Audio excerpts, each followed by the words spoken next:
ما در شرایطی به سر میبریم که هیچ سرباز خارجی در کشور ما حضور نداره. اگر ما به صورت منصفانه و عالمانه و کارشناسانه این بحث را مقایسه بکنیم با فرایندهای گذشته، در 20 سال دوره موسوم به جمهوریت افغانها مالک کشور خود نبودند، بلکه خارجی ها بودند که در سرنوشت سیاسی، اجتماعی و حتی فرهنگی و هویتی مردم افغانستان تاثیرگذار بودند. بنابراین امروزه ما در حوزه سیاست خارجی یک کشور کاملا مستقل هستیم و به هیچ نیروی خارجی چی در سطوح سیاسی و چی در سطوح امنیتی اجازه داده نشده که در امور داخلی کشور ما مداخله داشته باشد.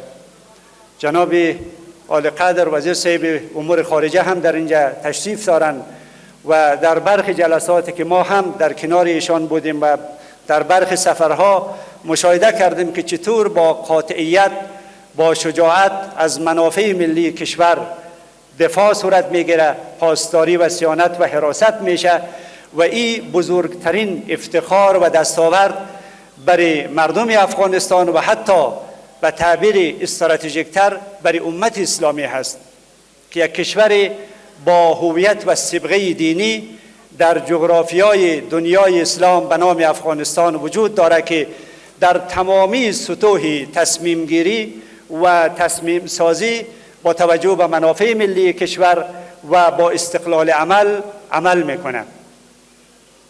دومین مؤلفه‌ای که با عنوان دستاورد در دوره امارت اسلامی من میتونم خدمت شما بگویم تقویت و توسعه وحدت ملی در کشور است.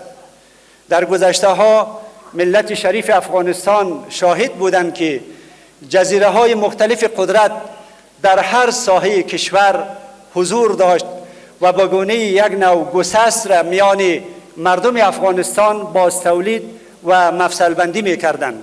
اما امروزه به برکت یک نظام قوی متحد و نیرومند ما شاهد هستیم که گسست‌های هویتی برش نقطه پایان گذاشته شده و روز به روز بر قوت و قوام و دوام وحدت ملی تمرکز صورت میگیرد. یک دستاورد بسیار مهم برای ماست از این نظر که دشمنان مردم افغانستان میخواهد با عناوین مختلف وحدت ملی ما را در هم بشکنه، اما به برکت سیاست مدبرانه و همراه با درایت نظام تا کنون این توطئه ها و دسیسه های دشمنان مردم افغانستان خنثی شده و ملت ما همچنان در پی همکاری با نظام خود و تقویت و توسعه وحدت ملی در کشور می باشد. سومین دستاورد پیشرفت‌های اقتصادی و تأمین رفاه عمومی هست که از سوی مسئولان خدمتگزار نظام امارت اسلامی در خدمت مردم شریف و نجیب افغانستان قرار دارد. علیرغم محدودیت‌هایی که وجود دارد، علیرغم برخی تحریم‌هایی که از سوی برخی قدرت‌های استعماری بر مردم وضع شده، اما در عرصه اقتصادی پیشرفت‌های قابل توجهی شکل گرفته که جناب معاون صاحب بیداری به پروژه کلان خوشتپه اشاره کردند. در بحث بازسازی و نوسازی هم در کلان شهرهای افغانستان و هم در ولایات افغانستان پروژه های زیربنایی و زیرساختی که خودکفایی را در آینده برای مردم ما برمغان میاره با قوت و شدت جریان دارد. کنترل نرخ تورم و ثبات پول ملی به عنوان دو تا شاخص مهم برای پیشرفت اقتصادی افغانستان میتونه مورد توجه و دقت نظر قرار بگیره. چهارمین دستاورد تامین امنیت عمومی و ثبات سیاسی در کشور است. برای اولین بار در تاریخ تحولات سیاسی معاصر افغانستان و بعد از 40 سال منازعه و بحران ما شاهد هستیم که امنیت بر سراسر قلمرو افغانستان حکمرانی میکنه. به این دلیل است که امنیت پیوند ارگانیک و دینامیک داره با رشد اقتصادی در کشور، چون امنیت سبب میشه که سرمایه گذاری در داخل کشور رونق پیدا بکنه، کشورهای مختلف علاقمند همکاری‌های اقتصادی و ترانزیتی با افغانستان باشه که نمونه از او را امروزه ما عملا مشاهده میکنیم. ما امروزه روابط گسترده اقتصادی و تجاری و ترانزیتی با کشورهای مهم و تاثیرگذار همسایه و منطقه داریم. این به خاطر امنیت پایداری هست که در افغانستان به وجود آمده و کشورها درک میکنه که از این فرصت باید برای سرمایه گذاری، باید برای همکاری‌های اقتصادی و ترانزیتی با افغانستان توجه صورت بگیره. بنابراین این امنیت هم یک دستاورد بسیار مهم و اساسی است که بعد از 40 سال برای نخستین بار به صورت پایدار و ارگانیک در تمام نقاط افغانستان و جغرافیای ژئوپلیتیک افغانستان به وجود آمده.